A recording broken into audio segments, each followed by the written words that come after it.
What's up, guys? It is the last week of college football season. Rivalry weeks here. I've got 5 best bets for you for Friday. So let's get started. So the first game is going to be Boise State minus 2.5 at San Diego State. So the line is creeping up to 3 now. I'm going to buy this down to 2.5. I don't buy a lot of points, but I do think this is probably a close enough game that it could push on the 3. So I'm going to buy it down to 2.5.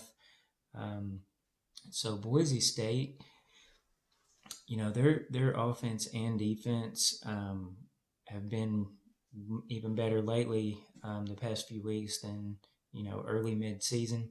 I just trust Boise State's offense to be able to score more points than San Diego State's offense. San Diego State's had trouble, getting 300 yards in a lot of games in conference, and they don't have a lot of backdoor potential. So, like, if Boise State is up, 10 or more, San Diego State really likes to run the ball. They don't throw a lot. Boise State's defense has been much better lately. If you look at their overall numbers, against the run, which is all San Diego State wants to do, Boise State's numbers don't look so good for the whole season. But lately in conference, they're hardly giving up 100 yards, 120 yards rushing. So I think their defense can hold San Diego State well enough. And I think, I'd just rather take the better of the quarterbacks with Hank Bachmeier. So let's lay 2.5 with Boise State. So the second game is going to be Ohio minus 6 at Bowling Green. Ohio, they're 3-8. It's not a good record, but they've gotten a lot better in the past few weeks, and we've been riding Ohio a little bit. So Bowling Green's lost 6 out of their 7 MAC games, and they've lost them all by this number. They've lost all of them by at least 7 points. So if they lose, there's a good chance that, they're not playing well, and Ohio, can score enough points to get that separation. So, Ohio, their quarterback situation wasn't good early mid-season. They kind of rotated quarterbacks, but they settled in on Rourke at quarterback, and being a run-first team, they've actually started to pass the ball pretty well. So I think Ohio can, especially being kind of on an upward trajectory, whereas Bowling Green, they're just continuously losing. So I think Ohio can cover this 6. So we'll take Ohio minus 6. The third game is going to be Utah State minus. We're going to take them in the first half, minus 8.5 or minus 9, whatever you can get. Don't play it over 9, 9.5. So they play at New Mexico, and New Mexico has just been, they've been losing all season. They're getting blown off the field every game. And in the last 2 games, their quarterback is 4 out of 15 passing. So he's, barely over 25%. He's had some better games than that, but, at least lately with current form, that's something that I like to look at. Utah State's going to run a lot of plays. They're going to run fast with Logan Bonner at quarterback. They're going to throw the ball a lot. They can run the ball well. And, New Mexico is they're just playing really bad. They're coming off a 37-0 loss to Boise State. And Utah State's coming off of a pretty embarrassing loss, 44-17 to Wyoming. So this is kind of like that last game of the season before the bowl where, you can kind of get right and get some momentum going into the bowl game. For New Mexico, they even lost to UNLV by 14. That's like the next worst team in the conference. Every team is beating them by double digits.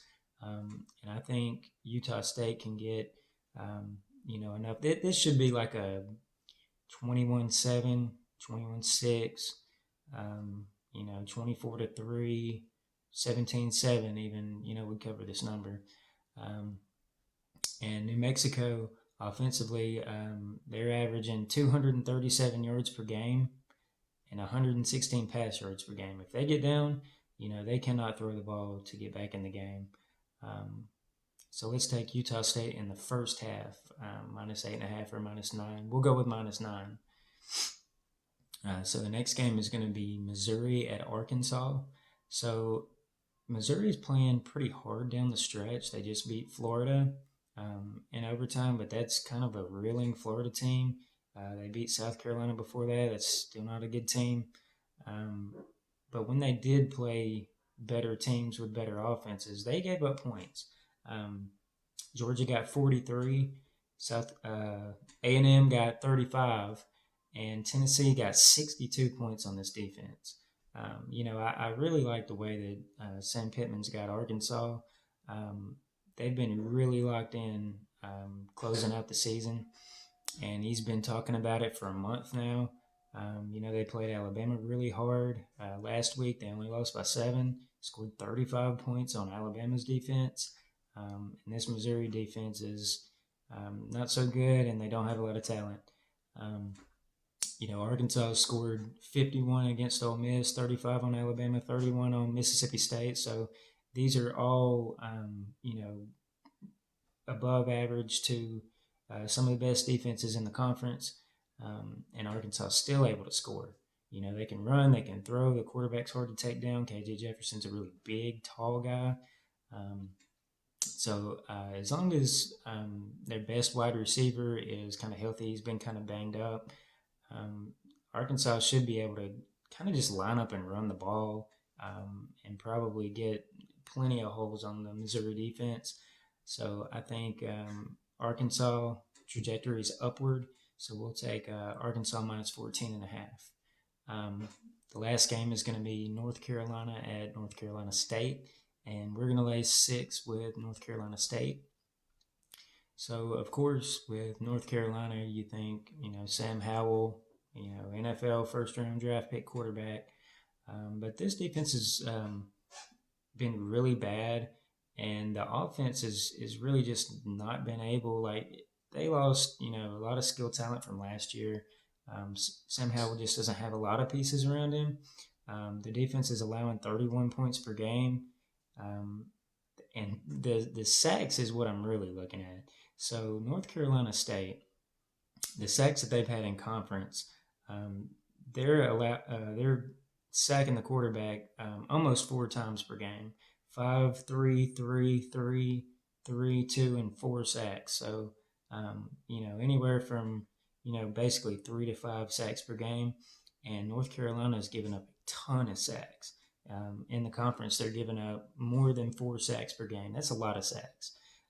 So that's they gave up 5, 4, 5, 8, 6. They're giving up so many sacks that, especially if they get into third down situations against a good defense, they should be able, to get them in 3rd and long, get them into 4th down, and make them punt.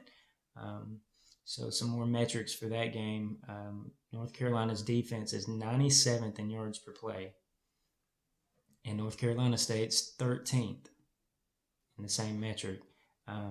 97th in yards per carry allowed, and North Carolina State is 17th in yards per carry allowed. So even though North Carolina gets, a lot of yards per play, a lot of yards per pass, a lot of yards per carry, this is one of those situations where they're going up against a very good pass defense, a very good run defense.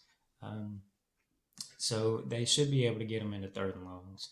And then on offense, North Carolina is 125th in sacks allowed on offense. And North Carolina State's 47th in getting sacks, so that's above average. So they should be able to get to the quarterback. The only maybe worry in the game is just that North Carolina State doesn't really run the ball very well. They're only 81st in yards per carry. But, when you're going up against a defense that's 97th in yards per carry allowed, you should be able to find some yards. They do have really good running backs. So we're going to take North Carolina State -6. All right, thanks, guys.